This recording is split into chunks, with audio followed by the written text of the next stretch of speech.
Now, chips are part of the main drivers of Korea's exports, and that being said, in this next report, our business correspondent Lee Soo-jin takes a look at how chip makers here. On the one hand is the United States. It's a long-time ally, a country that shares nuclear weapons with the Dutch. On the other hand is ASML. Dutch government has announced new export restrictions on microchip technology sales, citing security concerns. The world, and we'll be announcing various very large companies, the biggest actually, and they'll be coming back having to do with chips.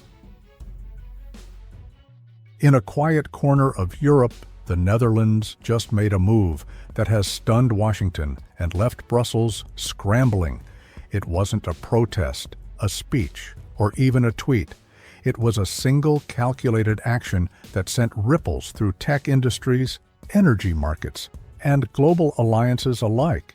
This wasn't just a trade hiccup or a political jab. It was something far more strategic and far more revealing.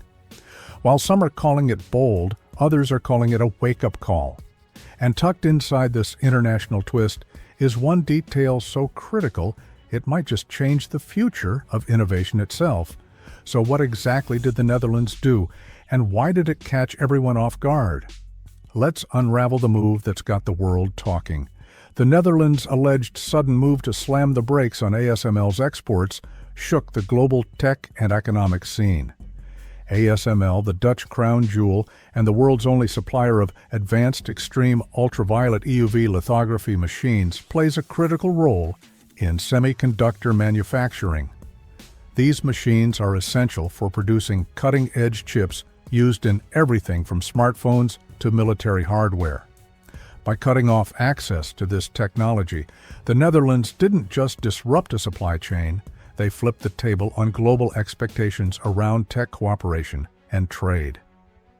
According to reports, this decision was triggered by a partial revocation of export licenses by the Dutch government, an action reportedly influenced by pressure from the Biden administration.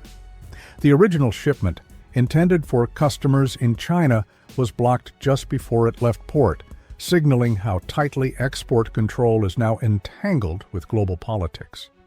The move took even the United States by surprise.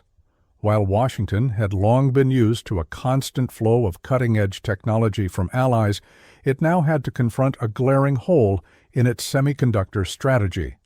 U.S. innovation had depended heavily on ASML equipment, and its sudden absence poses significant threats to national security and economic stability.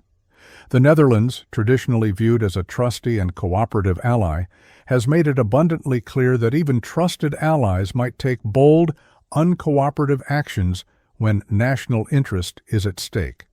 The shock reverberated far beyond U.S. borders. It rattled the European Union.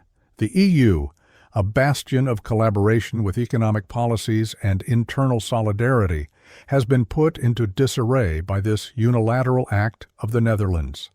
Such disruptions called into question the internal assumption that trade and technology flows will remain uninterrupted among EU member states. The Dutch decision starkly reminded everyone that technological assets have now become strategic weapons, and in a fast-changing geopolitical landscape, these may be weaponized by even those countries with a history of free trade. Beyond short-term political ramifications, the halt in exports triggered long tails of economic consequences. Key industries like electric vehicles, consumer electronics, and energy infrastructure suddenly found themselves at the mercy of supply chain uncertainty. ASML machines do not merely build chips, but also inject innovation into other sectors. Their absence created a vacuum that sparked the whole world into a fast-paced reconfiguration of the semiconductor supply chain and production strategies.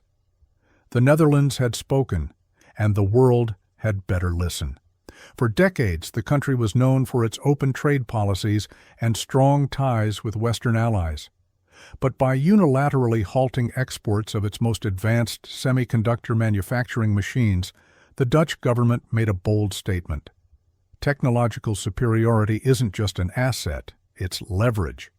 In a world where microchips are the currency of global innovation, the Netherlands flipped the script and turned its crown jewel, ASML, into a strategic tool of national influence.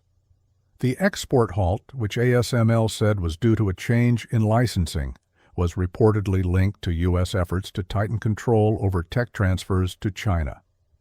This context reveals a deeper game. The Netherlands wasn't just flexing on its own, it was navigating intense geopolitical pressure while asserting its own influence. This was a definite, calculated flex. The whole move was within a long-term vision framework. ASML reached the top with a strong reputation based on years of innovation, R&D, and public-private investment. The Dutch government realized that ownership of this truly critical piece of global semiconductor infrastructure afforded it an outsized voice on the world stage. By tightening control over ASML's exports, the Netherlands took control of its own destiny, sending the signal to both allies and rivals that it would no longer tolerate being a passive participant in global tech politics. What rattled the whole framework was that it was exceptionally unexpected. Even the EU found itself grasping at straws. Brussels, where harmony among states is usually an expectation, found itself unable to suppress the Netherlands from breaking ranks and asserting its right to sovereignty. The act revealed cracks in the initial assumption that economic interest will always trump national interest. Such was the conspicuous case of the Netherlands, exhibiting that in a technologically charged geopolitical climate, countries prefer control, resilience, and leverage in a way that could disrupt long-standing alliances.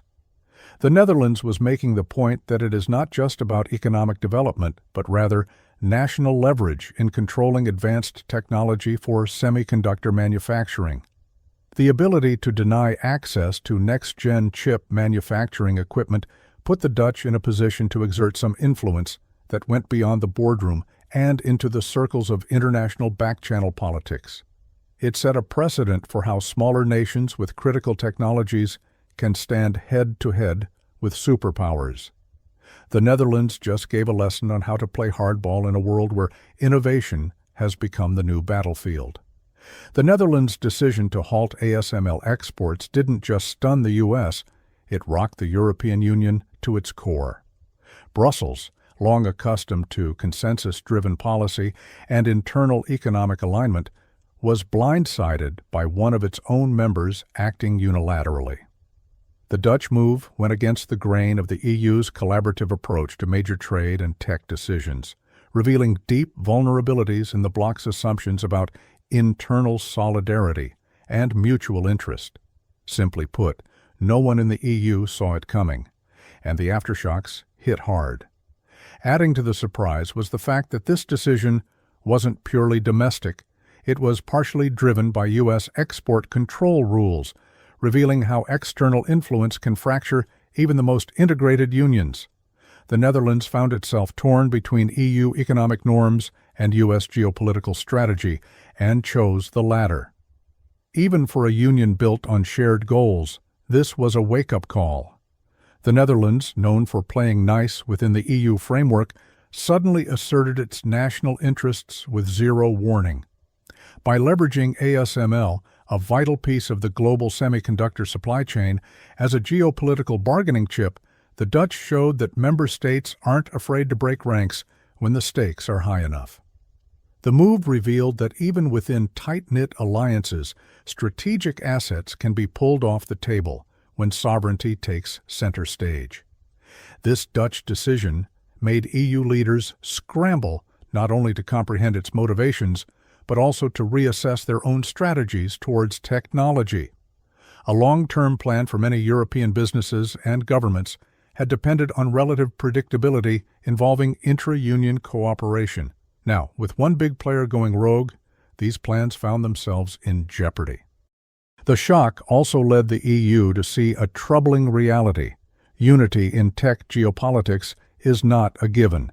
It has to be consciously endeavored, especially when clashes arise between individual actors, national interests, and that of the collective. This fracture in the EU demonstrated the necessity of greater flexibility and resilience. The harsh truth was that critical technologies were gradually becoming tools of national strategy.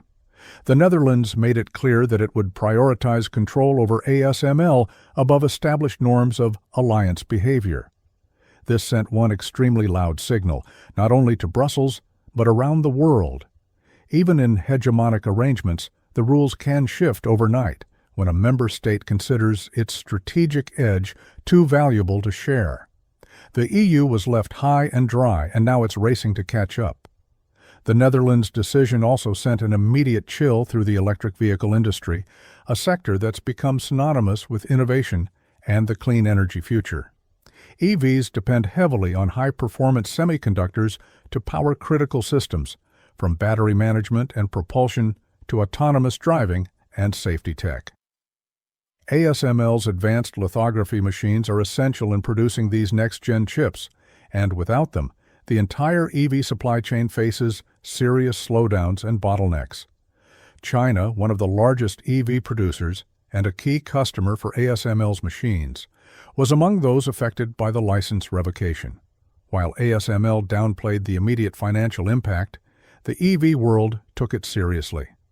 Losing access to crucial equipment, even for a small number of customers, meant that Chinese automakers would feel the squeeze, potentially delaying EV innovations globally. The timing couldn't have been worse. EV manufacturers were already under intense pressure to scale up production, meet rising demand, and stay ahead in a competitive global market. The sudden freeze in access to ASML's cutting-edge technology added a layer of unpredictability to an industry that thrives on precision and timing. Companies were forced to scramble for alternative sources, navigate rising costs, and delay production schedules, all while trying to keep investors and consumers confident in their long-term roadmaps. It directly reflected the integration of newly blossoming technology areas with the emergent semiconductor landscapes. Their fate depends on how the following nations will treat them concerning those trade policy changes. The green technologies that, in some cases, seemed protected against old world wars are also very much subject to the strategic maneuverings of nation-states.